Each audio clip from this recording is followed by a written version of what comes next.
All right, now we're getting to some heavier topics. We're going to talk about animal products in our century, and I've titled it, Sitting on a Time Bomb. Just once again to show you the university where some of this research will have been done. The major cancers in Western society, pancreas cancer, prostate cancer, colorectal cancer in males are the three cancers that affect males largely. Prostate cancer in old age is very, very prevalent. And colorectal cancer in the Middle Ages and also in old age, very prevalent. And these are lifestyle diseases, as we have seen in the previous lecture already. In women, it's pancreas, breast, and colorectal cancer, the same three, with colorectal cancer playing a very prominent role in old age amongst the women. And in the last lecture, we already saw that these diseases are lifestyle related because the Japanese caught up with Western society as they changed from the one to the other in both the males and the females. Now, here is the Foundation for Prostate Research in Japan, and one of their spokesmen says, Japanese are eating more meat these days than in the past, so the cases of fat-related diseases such as breast, colon, prostate cancer have increased. They're well aware of what the real problem is, and in our last lecture we already looked at what afflictions caused the main incidences of death in the United States, and we saw that the lifestyle diseases, heart vascular, cancer, and chronic lung diseases were the top three in that category, and poor diet and inadequate exercise was the number one cause for disease. Now, meat consumption is one of the components that contributes greatly to disease in the world. Here's a graph of per capita meat consumption versus colorectal cancer. And again, the higher the meat consumption per nation, the greater the incidence of this cancer. New Zealand, of course, is the meat-eating country in the world. I think only the Afrikaner nation in southern Africa can compete with the New Zealanders in terms of eating meat. Not even the United States comes close to the New Zealanders. New Zealanders believe that chicken is a vegetable. And meat consumption, just to refresh your minds, fish gave an acid load of 7.9 milliequivalents, and meat in particular is problematic because when you heat oils and fats and meat proteins together, you get substances that form which are called heterocyclic amines. So when you do a barbecue, then these compounds, for example, form, or when you make a roast in the oven, and these compounds are these ring-structured nitrogen-containing compounds which are known to be carcinogenic. Some are worse than others, but generally speaking, they're all quite bad. Here is one, alpha C, looks like this, three little rings next to each other. There's a glue P2. They're very similar in structure. It's just the little bonds sit in different places. And if you take a typical piece of meat of any kind, a piece of broiled beef will have 651 micrograms per portion per 100 grams of this A-alpha C product, the methylated form of that, and down the list, broiled chicken, 180, and as you go to sun-dried sardines, it has 158 micrograms of IQ, and all these compounds occur in these products. So obviously, the more you eat, the higher your risk category. It doesn't mean you will get the disease, it just puts you in a higher risk category. Of course, you can also eat anti-carcinogens with it. That lowers the risk category again. Animal proteins and lymph gland cancer is also highly correlated. New Zealand and the USA, Denmark lead the pack over there. in terms of per capita bovine protein consumption, that's beef consumption. And interestingly, this is a huge study that was done comparing vegetarians with non-vegetarians. People that consumed meat more than 4 times per week, notice how diabetes starts increasing after that. So if you consumed meat 6 times per week, you had 4 times the risk of getting diabetes to if you did not do that. So amazing correlations between meat consumption and various lifestyle diseases. Other diseases like ovarian cancer, heart disease are mildly also correlated, and the risk increases relative. A risk of 1 means no risk, because if you have 2 groups, 10 in the group, 1 gets sick here, 1 gets sick there, 1 divided by 1 means 1, no difference, you see? Anything more than 1, that gets problematic. So once you get to 2, 3, 4, then you really have to start taking notes. Now, if we look at our digestive systems, the digestive system of the human is more like that of a fruitarian who also consumes grains. And the stomach is the organ in which protein digestion takes place. And here in the stomach, you have acidity. That's the one place where you have acid, which enables you to digest your protein. If you put a plant protein in there, then because of the way in which the plant protein is structured, the digestion time is relatively short, and you don't need a very acid medium in order to do that. As soon as you start putting a plant protein in there, it is evacuated quite quickly through the duodenum, and after a few hours, 3-4 hours max, it's out. If you put an animal protein in there, like beef, for example, or meat, it can stay there for 6 hours. If you put a protein in there, like casein, for example, it can stay there for 10 hours or even longer. So that means a lot more acid exposure time, and also a lot of fermentation time going into that. So basically, the less animal protein you put in there, the better.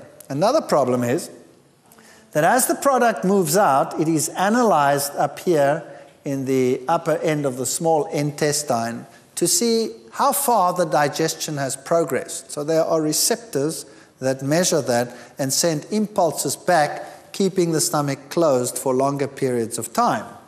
In other words, if you are going to mix, for example, fruits and meats together, or plant products and animal products together, the digestion time in the stomach is determined by the longest link in the chain. So let's say you're putting the things in there together, and the animal protein takes 6 hours to digest, and everything else is finished after 3 to 4 hours. That means that's 2 hours of fermentation time left over, and you're getting fermentation products rather than the actual nutrients that you should be getting. So whenever you mix animal proteins with a meal, it makes the digestion problematic. In the past, they used to divide the plate into 4. They called that basic 4 diet, and they say you have quarter vegetables, quarter meat, quarter dairy, and quarter grains, and things like that. These days, they don't do that anymore. They say your main diet should be at the base, your grains and your cereals, then your fruits and your vegetables, and then they say your meats, and then your fats and your oils. And even this, of course, is not the best way to put it. And the reason for that is as soon as you add meats to your diet, you have all these problems. But there's another problem with animal products, and that is biological magnification. Now, what does that mean? Basically, in any food chain, as you go up the food chain, you concentrate toxins. So let's take a toxin like DDT, for example. If it's in the water at this very low concentration of 0.000003 parts per million, as soon as you go to the next level in the food chain, it rises to 0.04. Now you will notice that that is a very considerable. Your 2 decimal places there and your 2, 4, 6 decimal places, you've shifted 4 decimal places. That's a 10,000 times concentrating ability. So the toxin is concentrated there, just concentrated again, again, and again. And by the time you get to the top of the food chain, you can have a couple of million times concentration of those toxins. So when birds, for example, pelicans, feed on marine life or fish or whatever, then their shells of their eggs become so thin that when they sit on them, they actually crush them because of the high levels of toxins, and then these animals start dying. Now, exactly the same happens in modern animal husbandry.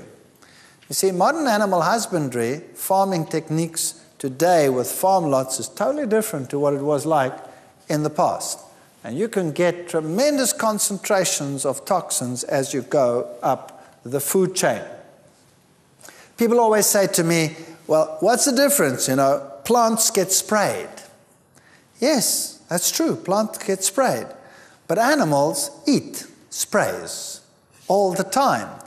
And when a cow grazes in an area where some areas have been sprayed, some of those toxins end up on the fields, and the animal grazes this, then because they eat every single day, they accumulate and multiply the toxins, and they end up in the tissues. So the levels of pesticides, for example, in animal products can be higher than on some plants that are sprayed directly. And then you have another problem. Plants don't get their organic matter from the ground. Where do plants get their organic matter? They get it out of the atmosphere, carbon dioxide and photosynthesis. So they build their own organic matter. So whereas an animal will eat a plant or eat another animal and actually incorporates that creature into its system, and any toxins there get accumulated as you go up the food chain. So you're still best off with a plant product. Now, modern animal husbandry has the problem that they create feed and feed the animals, and sometimes these feeds are not what the animal was originally designed to consume. So, for example, in the industry, over years, they have adopted the idea that the rumen, the fermentation chamber, is a place where you can put just about anything. So, for example, you can use chicken manure, which is rich in uric acid as the excretory product, because there are bacteria up there that will change that uric acid back to protein, break it down, and enable the bacteria to build protein. So you can give them cheap chicken manure. But that chicken manure also contains other compounds, the waste products of the chicken, and any drugs that the chicken has had will be incorporated into that. That gets built into the tissues, and when you're actually buying the meat, you're not just buying meat, you're buying accumulated toxins and consumer drugs added to the system, built right in. Now, we did a lot of research with these companies. I was in the fortunate position that being at a university from the previously disadvantaged society in Southern Africa, that I could get my students to do research in just about any institute, because I could put any company between a rock and a hard place. If I said to them, I would like to come and do research at your site, and I'd like to use your animals that you are using in the industry as research objects, they would naturally be inclined to say, no, you've got no right on my premises. And so I just played my trump card. And I say, are you telling that you're not willing to help students from the previously disadvantaged society?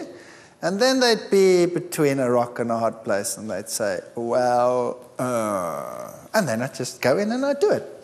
So it might seem sometimes as if the research is wicked, but in actual fact what you are doing is you are just going along with industry. These animals would have gone through that process anyway, And half of the animals are always placed in a better position than they would have been before.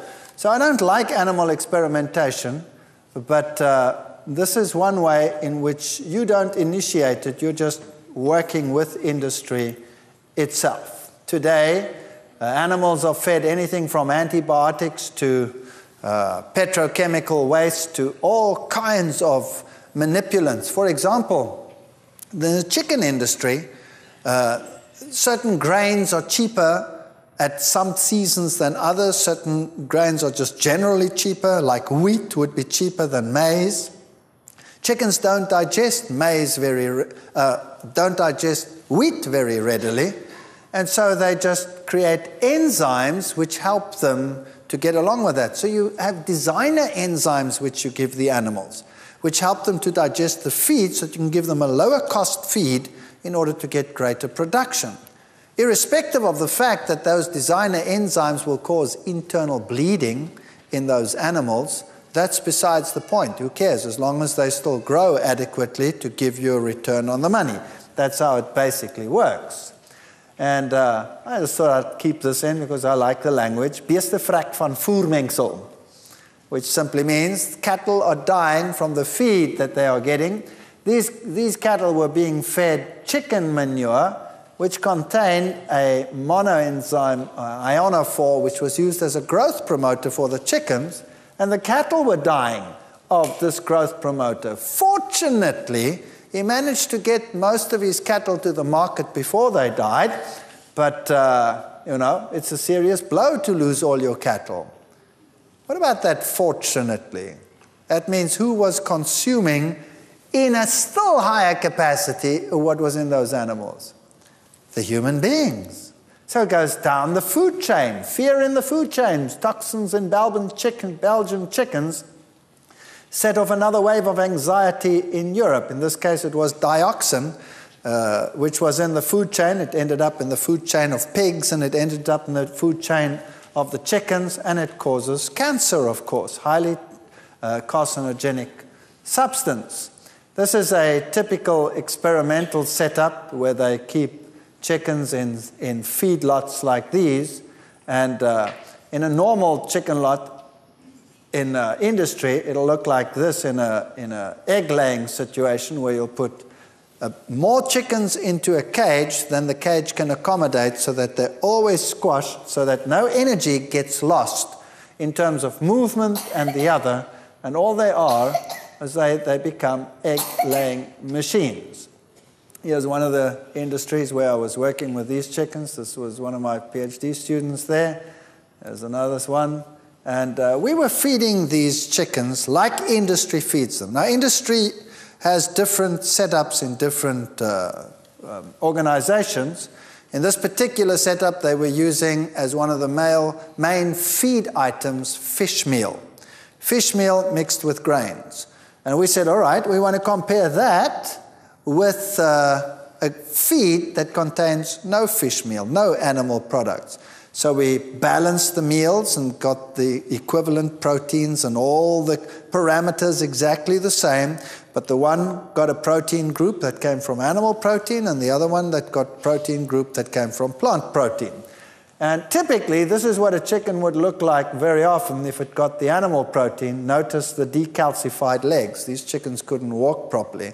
Now, if you get a drumstick, you wouldn't really notice that, right? So who cares that they are like that? But the fact of the matter is that the animal protein was causing decalcification. Then there was something else that we did. This is the end process, where you go through the abattoir process and collect the blood at the end of the process and write up all the experimentation. This was my Nigerian student. And what happens in these lots is really fascinating. You see, they found out that in order to prevent disease, it's good to give low levels of antibiotics as a preventive. And there's a spin-off that makes it economically viable. If you add the antibiotics, then you're shunting energy away from the immune system, and that goes into growth. So antibiotics in low levels act as growth promoters for chickens. So the chickens invariably get fed these low levels of antibiotics. And we were convinced that these low levels of antibiotics will eventually cause resistance to antibiotics. And so should somebody consume that chicken and he would be infected, let's say, by a salmonella or one of these bacteria in the chicken, then he would not be able to be treated when he gets to the stage of actually contracting the disease from these bacteria. When they go through this process, their beaks are burnt away so that they do not hurt each other. They are crowded into areas. And then, of course, the probability of salmonella outbreak is very high. Health alert of a chicken, salmonella outbreak in flocks. And other diseases like encephalitis diseases become very common as well. So in Hong Kong, for example, just a few years ago, they had to kill every single chicken in Hong Kong. And then again, with the next outbreak of flus, they have to kill every single chicken in Hong Kong. In Malaysia, they had to kill every single pig in the south of Malaysia because of encephalitic diseases. This means these are diseases that are transferred from the animal to man and causes encephalitis in man. That's brain fever. And most of those people can die from it. They can be retarded if they survive, permanently disabled, or they die. So very dangerous diseases that are transferable from animals these days. Hard to swallow. Here are all these chickens that are being fed these low levels of antibiotics.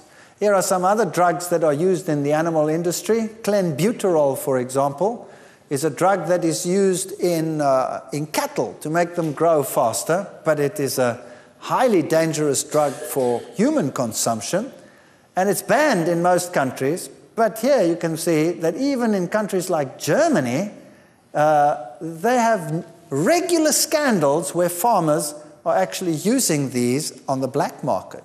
See, if you can get your cattle to go on the market 1 month earlier, and if you have 1,000 head of cattle, that's a huge financial saving. So obviously, if you can use this clandestinely, then well. Now they test for clenbuterol quite regularly in Europe, but in other countries they don't. In my country, they don't test for clenbuterol. Only the meat that is sent to Europe is tested for clenbuterol, but not that which is used on the local market. So you don't know whether you're getting these drugs or whether you're not, or what doping takes place in the cow shed. These little animals here are raised never to move, because then the meat stays tender. In fact, in order to grow quickly, they are squashed in so that they can never even lie down. They have to stand their whole life just to be slaughtered. Huh? My fonts have gone crazy. I'll have to live with that. Hard to swallow.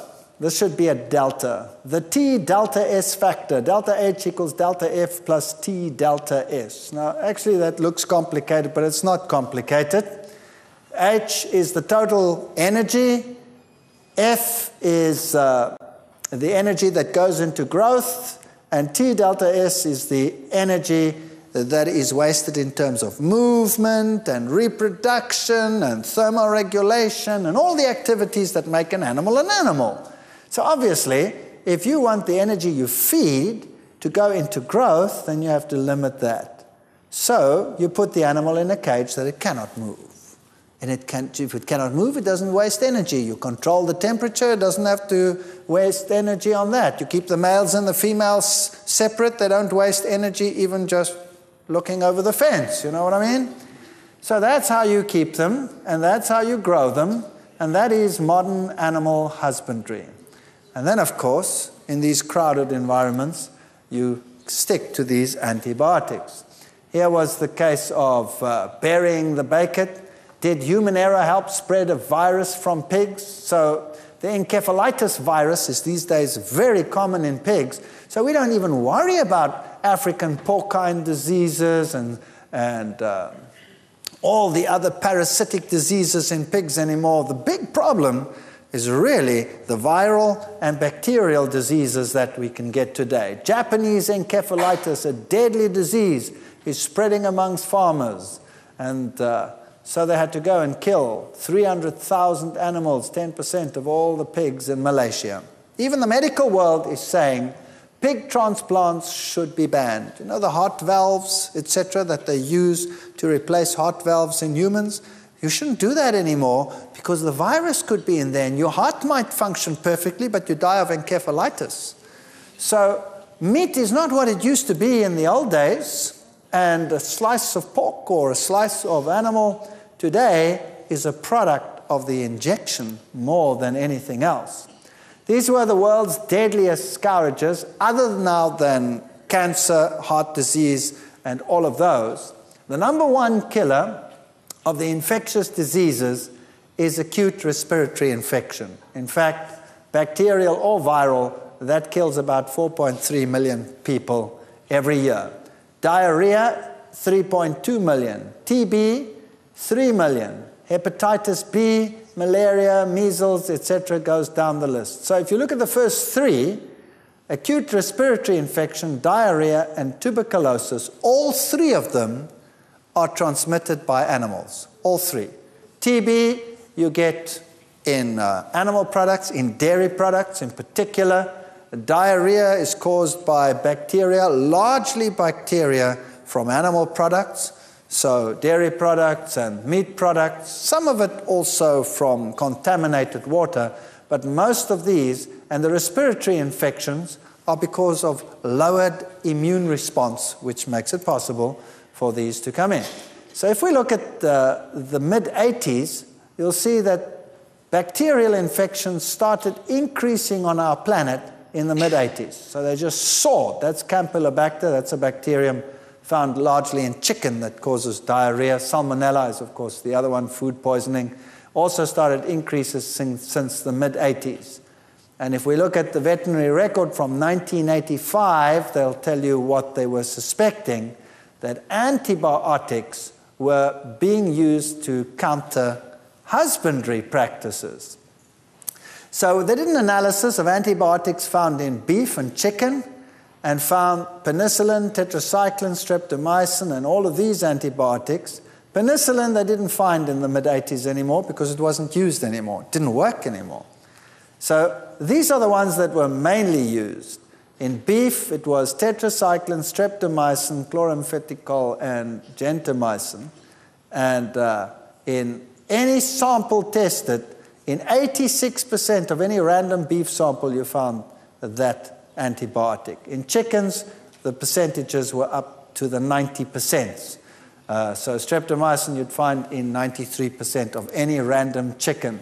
And in fact, in beef, you would find largely 2 different, sometimes 3, occasionally 4 antibiotics. And in chickens, you'd find largely 3 different antibiotics used at the same time. It's really quite incredible. Now, we had contended for many, many years that antibiotic resistance comes from the farm. And then the farmers said, no, it's from the medical world. The medical world is using these drugs on humans, and that's why it's a problem. And the medical world said, no, no, no, no, it's the farmer that is using it. So the pot was calling the kettle black and vice versa. So we designed a very simple experiment to actually settle the question. Where did it come from? Antibiotic resistance bacteria in the 80s in Mexico showed penicillin 100% resistance. All these bacteria, whatever they were, from Staphylococcus to Salmonellas, all of them were up to 100% resistance. So penicillin didn't work at all in the mid-80s. When it came to the others, they were sometimes effective, sometimes not. And so how can this antibiotic resistance affect you?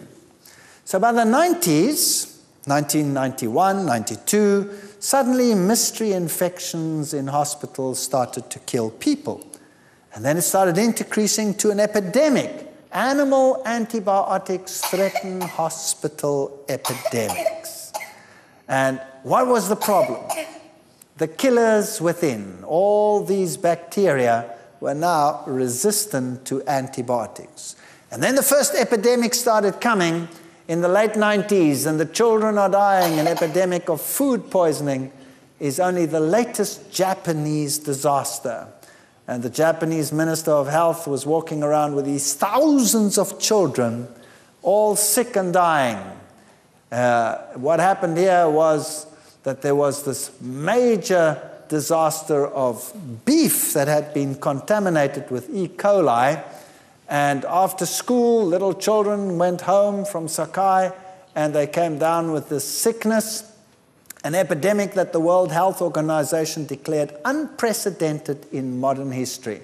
8,500 people in the one little village, and it was an ordinary E. coli bacterium that caused the problem.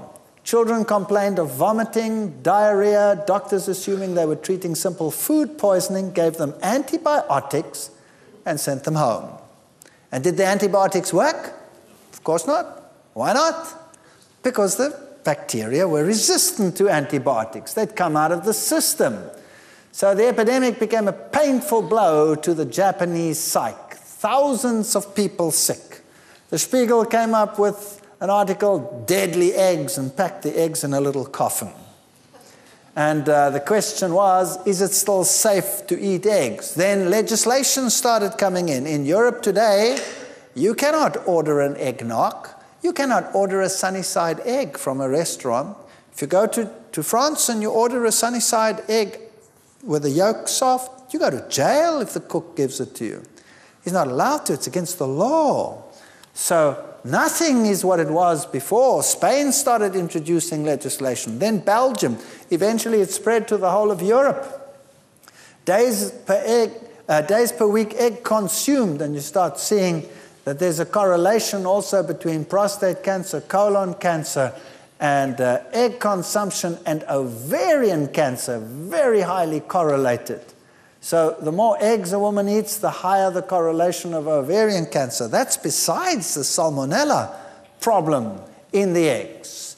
And here's another Afrikaans one, besmetting van hoendereiers brei landwyd uit. So the chickens started getting sick all over the world. Superbugs were coming into the world. And this is a journal, Science, which reported that most of the diseases from the Campylobacter, Salmonella, E. coli, Listeria, that's a bad one over there. If you get Listeria infection, you can go blind. If you're pregnant, you can give birth to stillborn babies, deformed babies, terrible one to get. Most of it comes from poultry, raw milk, untreated water, eggs, poultry, meat, ground beef, raw milk, ready-to-eat foods, seafoods. Those are the #1 causes of these infections. So we wanted to solve the problem. Is it from the farm or is it from the medical world? So we designed a very simple experiment. We were actually the first ones to show this. We're quite pleased with that. And we did this little experiment. We went to an abattoir and reasoned, if we take a sample of the animals as they come from the farm, and we analyze that meat for antibiotic resistance of the bacteria in that meat, and we compare it, let's say, with a retailer, where the meat has now been handled by many people down the chain until it's finally on the supermarket shelf, we should find the following. For example, let's take any one of them, Staphylococcus. And we see in the abattoir, we found that the bacteria, as they came from the abattoir, showed a 90.5% resistance to tetracycline. But when we went to the retailer, we found only a 79.5% resistance. And that was kind of consistent all along the line. 7.9 versus 3.9, 93.7 versus 72.4, 14.3 versus 7, 17.5 versus 14.1. So the resistance was always higher at the abattoir level than at the retail level. And that told us where it came from. It came from the farm. You see, the animals came from the farm. We analyzed the bacteria. They were highly resistant. Now, humans have the same bacteria. We also have Staphylococcus bacteria in us. Now, when we handle the meat and it goes down the food line processing, eventually to the retailer, bacteria from humans are added. So if the resistance goes down, that means less resistant bacteria were added. If the resistance had gone up that way, that means more resistant bacteria had been added. So a simple experiment like this proved that the resistance came from the farm. And we published this, and all hell broke loose. You can imagine the farming lobbies, how angry they were that we had claimed that we can prove that it comes from the farm. And really bad news. So basically, when you eat this product with its antibiotic, then the bacteria that you get is problematic. Now, think about this. You have a little child, and that little child has an ear infection. You go to the doctor prescribes an antibiotic, the ear infection gets better because the antibiotic is going to kill the bacteria. Does it only kill those bacteria, or does it also knock all the bacteria in your body? Knocks them all. So now while you're on the antibiotic, you have fewer bacteria than normal. Is that right? And now let's say the child drinks a glass of milk or eats an egg, and there's a salmonella in there, and it gets into the body, and here it finds few bacteria to compete with it. So that means he's quite happy to increase in there. And the bacteria that are present are all kind of woozy because they're on antibiotics, but this new guy that came in from the glass of milk or the egg, he doesn't care about the antibiotic. Why not? He's become resistant, so it takes over. So all of a sudden the child gets what? Diarrhea. Now you go to the doctor and you say, you know, the ear is better, but the child's got diarrhea. What's the doctor give him? An antibiotic. And will it react or not? No. Now you see, that's okay if you're an adult. An adult has a big body and a lot of water in this body, and if you have diarrhea and you get sick from this, well, you have a fair amount of reserves in your body. But if you're a little kid, then your reserves are gone very quickly, just by reason of size. If you're old and frail and weak, you don't have any resistance either. So who will be knocked most by antibiotic resistance? Little children and old, frail people. They will die like flies, and there's nothing that we will be able to do about it. So if a wave of new infectious diseases comes along, like SARS, for example, or any one of those like are very prevalent today, and we do not have the medication to treat them, and we do not have an immune capacity that's functioning properly, then we're in trouble. So the solution to living in today's world is keep your immune system high. That means no additives in your food, lots of fruits and vegetables in your food, and stay away from the acid-forming foods like the animal products, and you will be better off. The inedible beef stew, well, beef was withdrawn here in the United States and all over the world. We've had mega epidemics in Scotland, in Switzerland, all over the place, killers all around. We're not living in the same society that Grandpa and Grandma lived in. So what do people say? People say, well, we'll have to give up these meats that are dangerous, we'll switch to the exotics. So they start switching to ostrich meat, which is booming industry. Do you know that these animals are very highly susceptible to Ebola viruses and things like that? When you get those, you're dead. You're dead. And then bacteria that outwitted antibiotics started causing streptococci, started causing rotting flesh on the body and all kinds of problems. Malaria is back with a vengeance. Why? Because the host, and not only the host, but also the vector, have become immune to the medication that is being used in the world today. So you know what our science has done over the last few decades? Science has brilliantly given mankind a suspended sentence. That's what it's done. It's put in medications in the world which has kept all these infections at bay until all the organisms have now basically reached a point where they are resistant to most of what we have in the world today.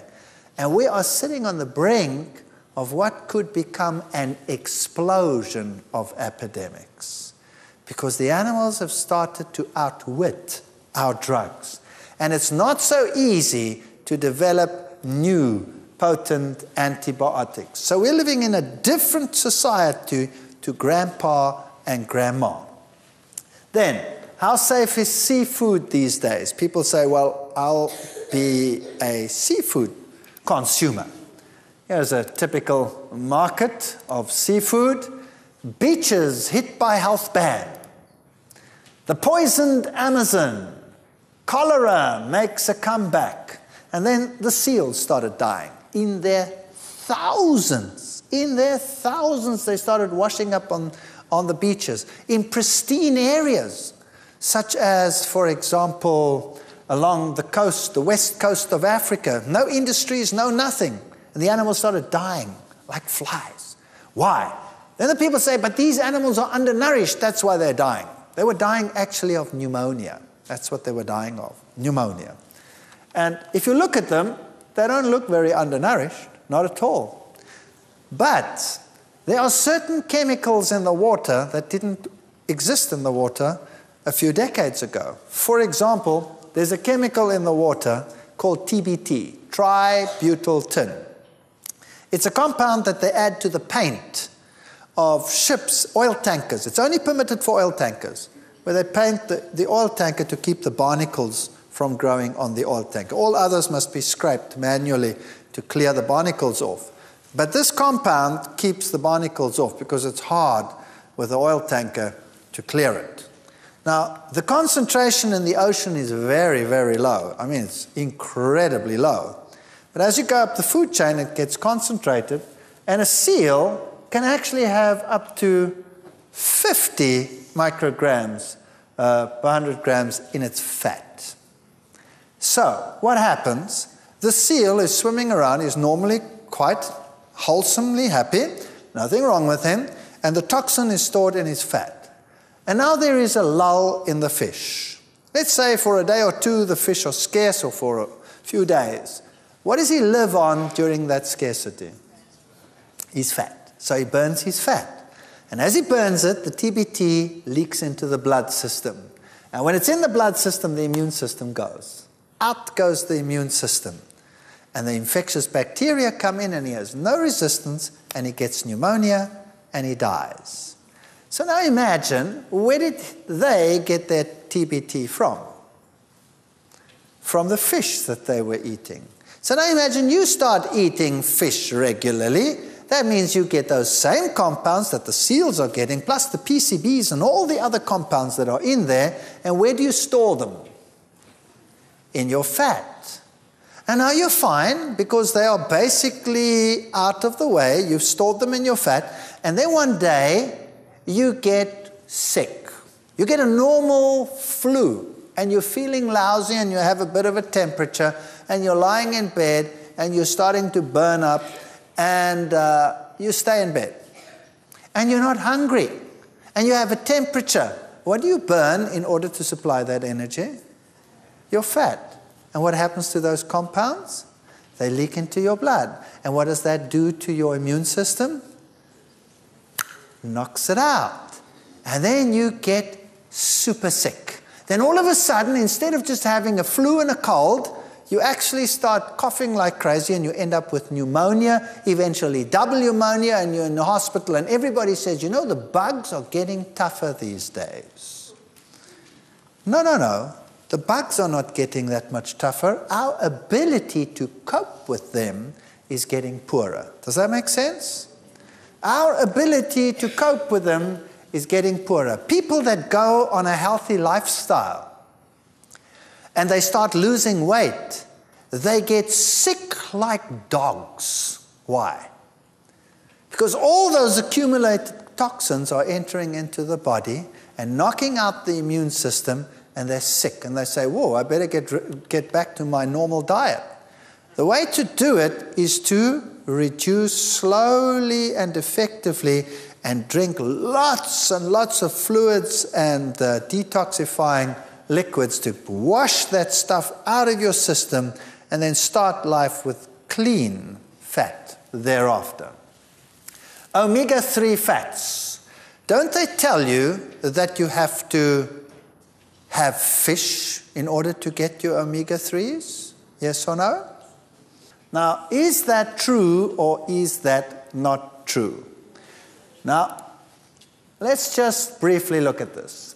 Let's look at the general fish situation. Cholesterol content of various fishes and fish oils and beef, for example. Beef has 79 milligrams of cholesterol, 115 for herring oil, 73 salmon oil, sardine oil 106, and cod liver oil 86. So just as much cholesterol in fish as in anything else. When we look at the omega-3 fats, yes, they are very important. They help to decrease the stickiness of the platelets and the blood clotting cells. They tend to decrease blood pressure. They tend to decrease serum triglycerides. Those are the fat molecules in the blood. If a heart attack does occur, they may decrease the muscular damage, and they appear to decrease the likelihood of blood vessels blocking up after bypass surgery. So omega-3s are good, and they are healthy, and we need them in the diet, and we are told fish is the best place to get them. What disorders may benefit from omega-3s? Rheumatoid arthritis. You want high omega-3s in your diet there. Primary Raynaud's disease, psoriasis, gastric intestinal diseases. So these are skin diseases, and these are intestinal diseases, Crohn's disease. These are nervous diseases, depression, overaggressiveness, carcinomas, that's cancers, and various pulmonary diseases. So, you know, omegas are very good for you. Here's the metabolic pathway. The first fatty acid that we're dealing with here is alpha-linolenic fatty acid. Now, that is one of the essential fatty acids that we find in plants. And these are converted by an enzyme, which is called delta-6 desaturase, and another enzyme called elongase, and another one until we get a fat called eicosapentaenoic acid. Now, that one up here, alpha-linolenic acid, is an omega fatty acid, and eicosapentaenoic acid is another one. Now, this one over here, eicosapentaenoic acid, is the one that you find in fish. That's the one you find in plants. So plants have alpha-linolenic, and fish have eicosapentaenoic acid. So if you were to get your omega fatty acids from plants, that's the one you'd get. Then you have the enzymes in your system to convert that, as you need it, into that. Does that make sense? All right. Now, eicosapentaenoic acid is the one that determines the fluidity of your blood, for example. And should you get too much of this, what would be the risk factors? Thrombosis, strokes, all kinds of problems from too much eicosapentaenoic acid. So plants don't have eicosapentaenoic acid. And if the argument were true that we have to get our omega fats from fish, then the same argument must be true for every other animal on the planet. That means an elephant and every ungulate in the world and every herbivore in the world should actually eat fish. But they don't. They consume alpha-linolenic acid. And then they make as much eicosapentaenoic acid as the body needs, and therefore you would never go into a risk category for strokes or thrombosis or other diseases like that. So what's better? Getting it from a plant or getting it from a fish? Getting it from a plant. Or else, if you believe that God created this world, you would have to say that God was stupid, because he didn't put any icosapentaenoic acid into the plants, which is the basis of the food chain. He put alpha-linolenic into the plants, and alpha-linolenic doesn't cause a problem. It's the other one that causes the problem. In fact, alpha-linolenic is the one that you will use not only to make icosapentaenoic acid, but to make all the other things as well, like prostaglandins and all of those compounds that we need. That's the basis. We need this one. We don't need this one as the basis from which to work. We can't work back. We can only work this way. So, what plant foods contain omega-3 linolenic acid, for example? Which ones? Roasted potatoes, if we look at the vegetable world, cucumbers and all of those, sweet potatoes, bananas, California avocados, they have 99, 74, etc. That's not very, very high. Whole wheat bread has 11. And are there any others that are higher than that? Well, actually, yes. As we go to the nuts and the dark greens and the legumes, whoa, now we're climbing. 136, 353, 637 for green soybeans. Soybean oils, 927. Whoa. Wheat germ oil, 938. Walnuts, 1,033. Canola oil, 1,094. Walnuts, English, 1,703. And who's the super king in the world? Flax seeds, 7,526. So if you add your flax seeds ground to your cereals or to your breads or to your whatever, do you think you're going to have a shortage? I somehow doubt it. And there is no animal that will compete with that. And you're getting what you need. So you can get it from plants. Don't believe that you cannot get it from plants and that you have to get it from fish. Evidence linking fish contamination to cancer. Number one, elevated levels of pesticide compounds have been found in the tissues and breasts of cancer patients. National Cancer Institute shows an increased death rate from cancer amongst people living in areas where fish have exceptionally large numbers of tumors. Fish have more cancer than 50 years ago. For example, 30% of bullheads in Lake Erie were found with liver cancer. That's pretty scary. And PCBs, PCB exposure in the general population comes from fish, may affect sperm counts, fertility. Pregnant mothers are linked to alterations in birth size, etc., from PCBs. And children at 11 years of age with higher exposure to PCBs before birth show impaired intellectual development. And you might think, well, you know, I eat fish from deep water. I'll buy only deep water fish. So people buy deep water hake, deep water salmon, deep water this. Well, where's the biggest contamination today? Here are the Arctic people up here, living in these areas up here, where they are far removed from any industry. And at risk, the Inuits' diet is contaminated with pesticides, PCBs, and other poisons right up there. The highest levels these people have because that's their main diet. Fascinating. So there's a fish today with typical tumor fish, new scientists, parasites for supper.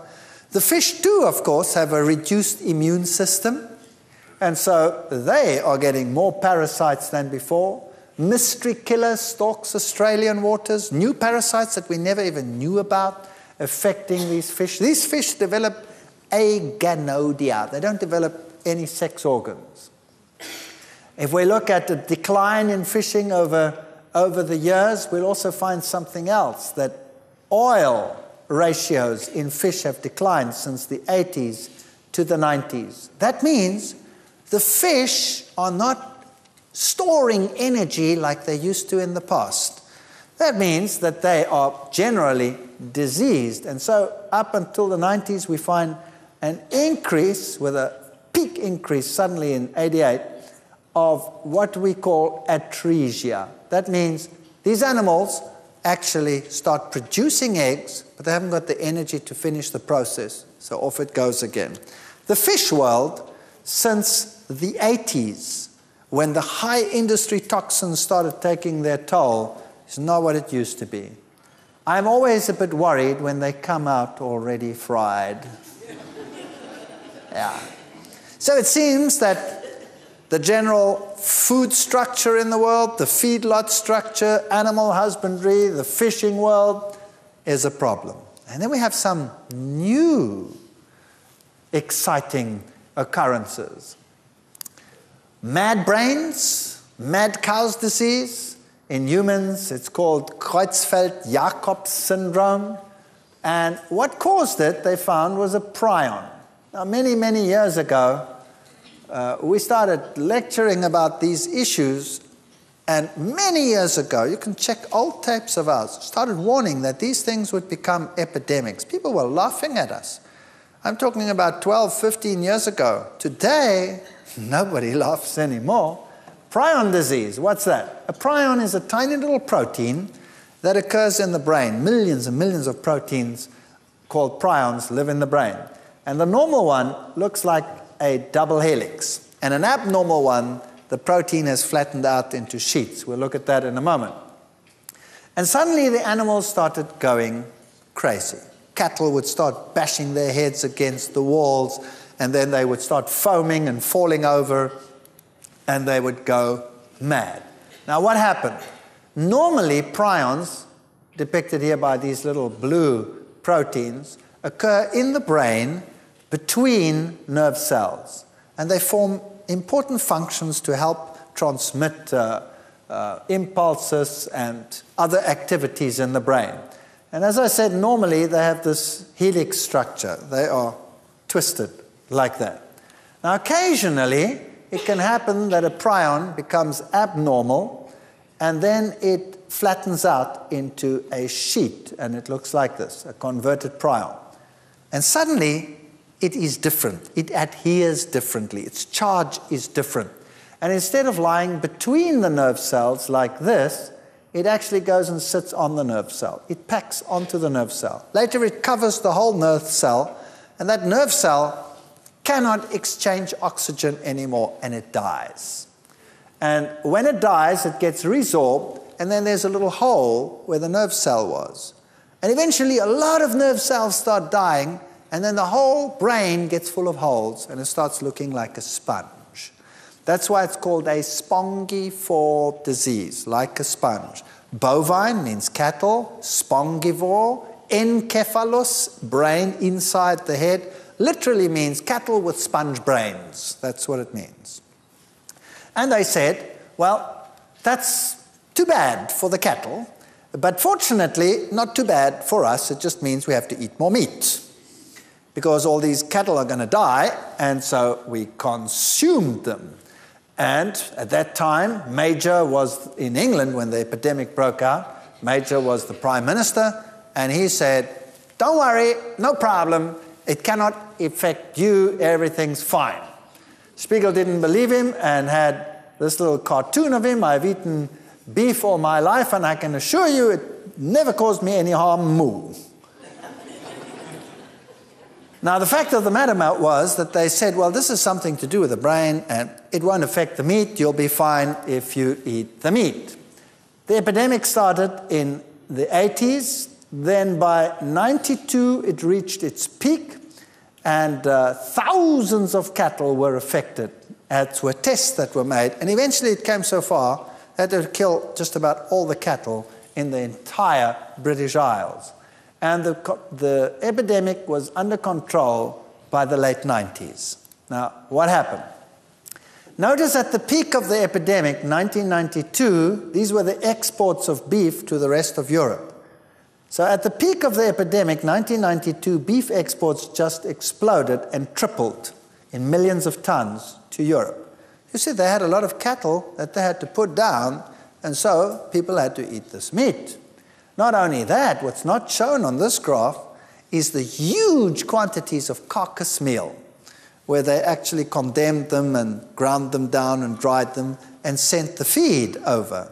And this feed was used in the whole animal industry. It was used for fish farms, it was used for chicken farms, it was used for all of those.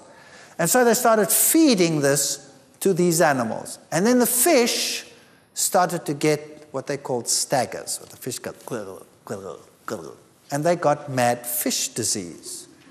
And they said, but surely it cannot jump the species barrier. Creutzfeldt-Jakob syndrome, that was the one in humans, that started increasing. Then they said, don't worry, don't worry. Even if a human can get it, it'll take 80 years to develop. And you know, who cares? After 80 years, you're not going to be around to worry about it anymore. And then the young children started dying. The young people started dying. This one was age 21. That kind of blew the 80-year theory. And by 1994, mad cow's disease passing on to cats. You see, they'd taken the meat, and a lot of it went into the pet industry, and the pets were getting their pet food, and the pets were getting mad cow's disease. So now, they couldn't, by 1994, say that it wasn't crossing the species barrier. So what happens is, when you get this abnormal prion into your system, and it comes into contact with a normal prion, the normal prion becomes abnormal, like a domino effect. The first one hits, and down the line, all your prions become abnormal, and then you've had it. And how quickly can it develop the disease? Well, then the little children started dying. And then they realized, whoa, we have a problem. And then they said, burn them. So they burnt all the cattle on the fields. But unfortunately, they didn't realize that that wasn't hot enough to destroy a prion. You see, a prion is not digested in the intestines, and it's not destroyed by heat. It's too small and too compact. And so, the next season, where this animal died, the grass just grew a little bit better because there was lots of fertilizer there. The cattle came and ate the grass, and they got mad cow's disease. Then they realized, we better incinerate the cattle. That was very expensive. So they incinerated the cattle, but by then the first baby was born with Creutzfeldt-Jakob syndrome. So babies were born with it. Here is a brain scan of a 17-year-old with Creutzfeldt-Jakob. That's the destroyed portion of the brain over there. There was a picture of the month in February 2001. Little babies with Creutzfeldt-Jakob syndrome. And so they finally realized we cannot feed this to humans, and they condemned everything to be incinerated. But the feed had been exported to just about the entire world. So what had they done with their disease? They'd exported it. And every nation said, it's not a problem. See, first they said, here's the situation. Here's a typical cow, and everything that's red over here, that's where you have 1 billion prions per gram. So avoid anything that's red. So that's the nervous system. Then if you come to what's yellow, the glands and the intestines and the bone marrow, that has 1 million prions per gram. So maybe we should not eat the bones. So they made laws in Europe that you weren't allowed to have a T-bone, for example. You have to cut it off the bone and only eat the meat, because the meat has fewer than 10 prions per gram. So they said, how do you make sausage? You shove it into the intestines, right? So look at that. There you're getting 1 million prions per gram, so there was a problem. And the milk also has 10 prions per gram, but if it's a domino effect, how many prions do you want to get into your brain? I would like to get no abnormal prions to get into my brain. So here's what happens. They started saying, we'll just use the meat and we won't use anything else. Now, how did they process this? This is a typical meat market in Smithfield Market in London. This is how they process the meat. Here the man is sawing it through. There's the carcass. Where does he saw the first cut before they hang it up to saw it up? Right down the middle. Right down the middle. 2 halves. Now, what do they use to cut it? Isn't it a band saw? Now that's going straight through the billion prions per gram area and smearing it all over the rest. Isn't mankind kind of silly? And so, suddenly, mad cow's disease was not confined to Europe, but also started occurring in Europe. By the way, that's Europa, the prostitute that was raped by Zeus. And confirmed it was bovine spongiform encephalitis. Everybody started banning their meat and saying, no, we only have our meat, we only have our meat. And deadly meat. Suddenly it was deadly eggs, now it was deadly meat. And the United States said, we don't have a problem. Do they have a problem now? Oh, I see. Does Canada have a problem now? Yes. So could mad cow's disease spread further? Yes or no? We've only seen the tip of the iceberg. Then there was a scare in southern Africa, and by the late 90s, it was spreading all over the world. We are sitting on a time bomb. Then, tests could pin down mad sheep risk. It's called scrapie when it's in sheep. And scrapie is very, very prevalent. I was in Iceland at the end of last year. That's just a few months ago. And guess what? Iceland has the strictest rules in terms of meat import or any animal product import. They don't use any compounds from the other countries because they have these stringent rules about preserving their environment. And guess what? They got mad sheep's disease breaking out in Iceland.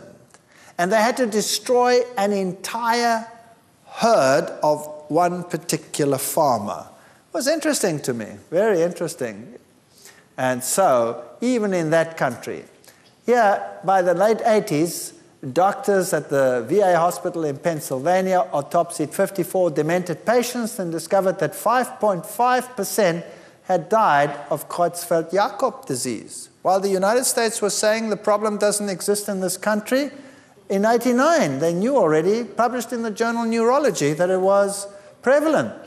Scientific American, 1995, Creutzfeldt-Jakob disease has apparently been transmitted by cornea transplant, brain electrodes, surgical instruments, injection of human growth hormone. Fascinating.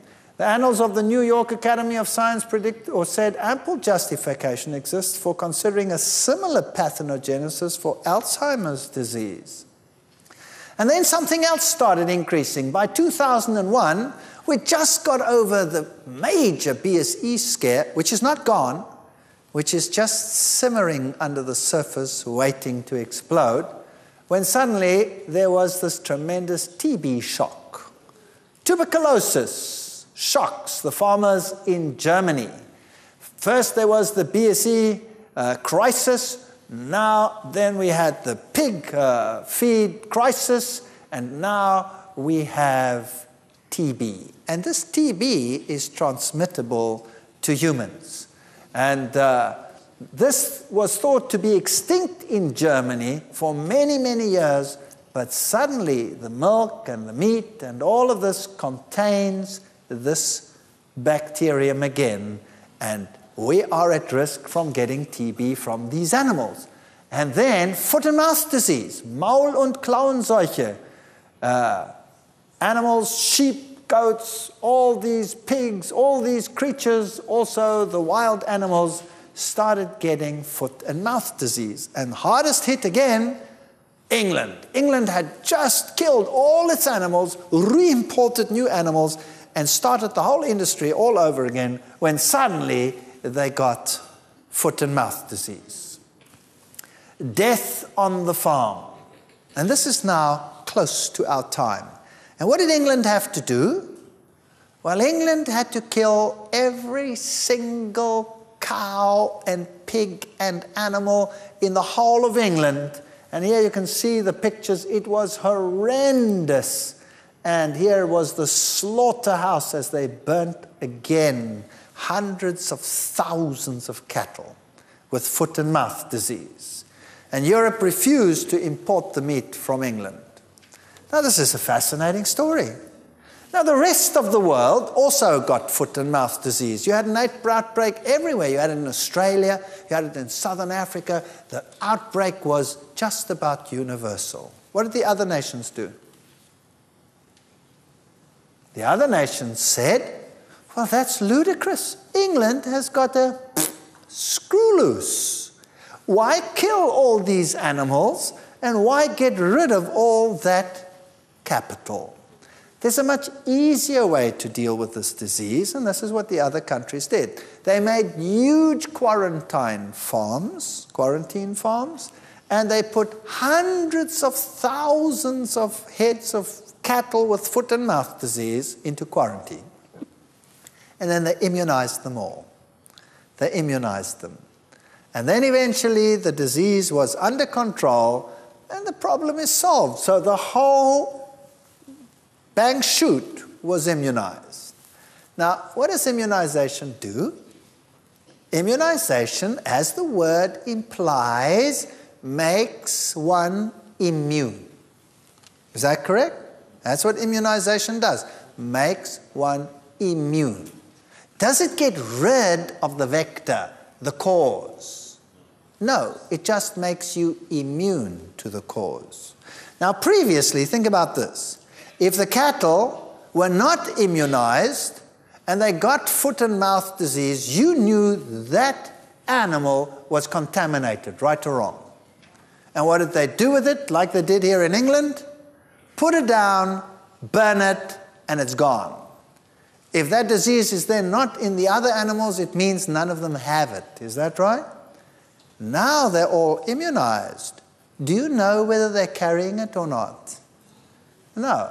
So when you eat it, good appetite. Good appetite. Well, it doesn't kill humans. It doesn't kill humans, they say. It doesn't do that. It just causes blistering and mouth blisters and a terrible flu. That's all. It's not so bad. It won't kill you, so that's not too problematic. But if we go down this line, eventually we can have plasmid transfer between bacteria and other organisms, and they can make new strains of problematic outbreaks like SARS and all of these. What are we actually doing? Keeping an industry alive so that we have the product to eat while we are breeding super killers. Did you know that they are expecting outbreaks that could wipe out whole cities? Did you know that they're expecting that? Why? Just to keep on eating what we ate before? We've already seen in the first lectures that the healthiest diet in the world is a diet that is rich in plant foods. And in fact, most animals in the world subsist largely on plant foods. How much trouble would we avoid if we gave up animal products? Unbelievable. We would benefit on every turn. If we gave up butters, we would have a better cardiovascular system. If we gave up meat, we wouldn't be exposed to these risks that everybody else is exposed to. And we would have a far better capacity to deal with whatever is coming. I'm not saying you won't get sick. I'm just saying you'll have a far better capacity to survive. We're in suspended state of grisly animation. We're just waiting and praying. This is our worst nightmare. And so it started spreading all over the world. And mankind, with its drugs, is creating a time bomb that sooner or later will explode. Me? Bovine spongiencephalitis? No, I just have a normal foot and mouth disease. And I'm going to export it to the whole world. I like this guy. He's sort of interesting. He's having a typical burger. Do you know that you can have a burger that tastes just as good as that one with a plant-based patty on it, and you wouldn't even know the difference sometimes, and sometimes it would taste better? What skin is it off our nose in the days that we live in with all the culinary expertise that's out there in the world to change the patty and reduce our risk? Doesn't that make sense? Life without Veith. Time magazine had this wonderful picture here with all the vegetables and asked the questions, can plant foods replace meat? Where's the beef? The answer is yes, they can. But the decision as to whether we want to do this or not is ours. So what I've done in this lecture is just shown you the state of affairs in the world to help you make that decision. Whatever that decision is your business and your affair, because let no man tell you your duty. But if you have the facts, don't you have something to base your decision on? So that's what I've done. I've given you the facts, now you can make a decision. Now when we come again together tomorrow, then we're going to deal with something that you really shouldn't miss. Because many of you might say, well, that's okay still, but tomorrow's lecture, well, let's say, don't miss it. It's called Utterly Amazing. And then there is another one which follows that, which will put everything into a perspective so that we're not miserable anymore, but cheerful. Because we'll look at the alternatives and see what we have in store. It really is a magnificent life out there, and nobody should allow diet to make us miserable. You know, some people believe that they get special points when they torture themselves with miserable food. Have you known people like that? They walk around with long faces, and they are extremely health conscious, and sometimes also very judgmental. We don't have to suffer. To suffer is stupidity. Do you think God created man to suffer in terms of the diet? Or did he say it was good, it was very good? What did he say? He said it was good, it was very good. So if it's not very good, we must be doing something wrong, right? So don't miss tomorrow's lectures. We'll look at what there is to do, how to circumvent the problems, and thanks for listening.